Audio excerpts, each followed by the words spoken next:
Assalamualaikum warahmatullahi wabarakatuh. Izinkan saya untuk memperkenalkan diri terlebih dahulu. Perkenalkan, nama saya Siti Maryam dari Prodi Pendidikan Islam Anak Usia Dini semester 6 di Institut Miftahul Huda Subang. Yang saya hormati Ibu Nur Fitri Amalia MPDI selaku dosen pembimbing saya.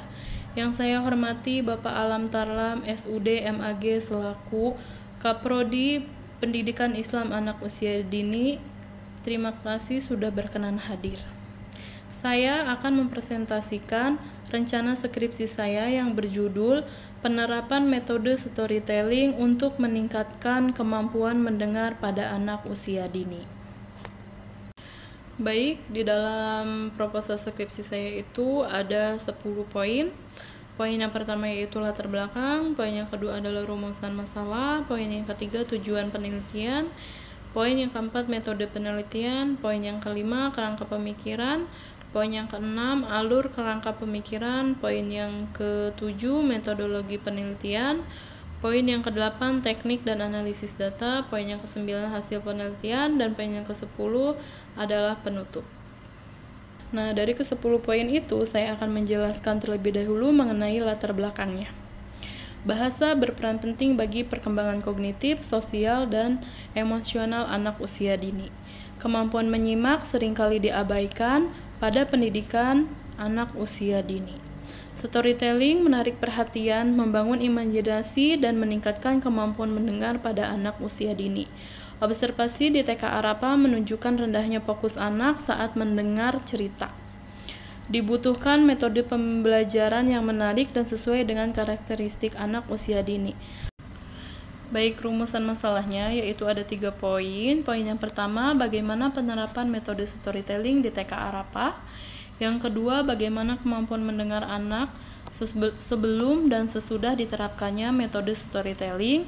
Yang ketiga, apakah storytelling efektif meningkatkan kemampuan mendengar pada anak usia dini. Untuk tujuan penelitiannya yaitu ada 3 poin. Yang pertama, mengetahui penerapan metode storytelling di TK Arapa. Yang kedua, mendeskripsikan kemampuan mendengar sebelum dan sesudah diterapkannya metode storytelling. Yang ketiga, menganalisis pengaruh storytelling terhadap peningkatan kemampuan mendengar pada anak usia dini. Manfaat penelitiannya, yang pertama, memberikan kontribusi dalam pengembangan teori pembelajaran anak usia dini khususnya terkait keterampilan mendengar.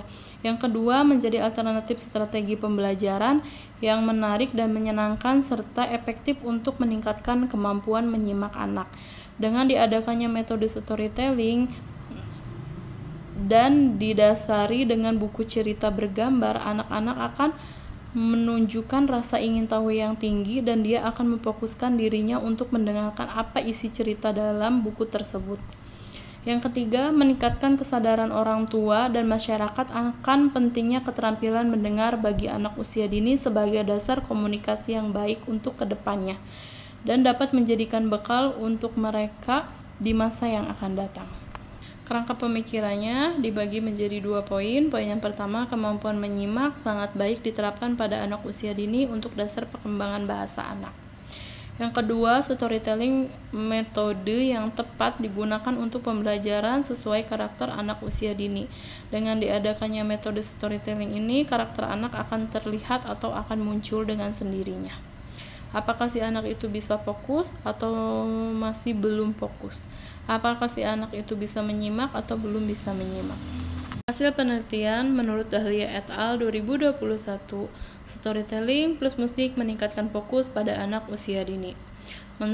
Menurut Rohayati dan Pipin 2023, meningkatkan signifikan pada keterampilan menyimak. Menurut Saudi et al. 2021, storytelling efektif untuk menyimak dan berbicara. Menurut Kristuana et al. 2021, storytelling bantu mengenal emosi pada anak usia dini. Menurut Siregar 2022, storytelling tingkatkan minat belajar pada anak usia dini. Kesimpulannya, storytelling dapat menjadi metode pembelajaran yang efektif untuk meningkatkan kemampuan mendengar pada anak usia dini. Selain untuk kemampuan mendengar juga, metode storytelling ini sangat baik digunakan untuk melatih kefokusan anak dan menyimak anak. Baik, mungkin itu saja yang dapat saya jelaskan. Kurang lebihnya saya mohon maaf. Wassalamualaikum warahmatullahi wabarakatuh.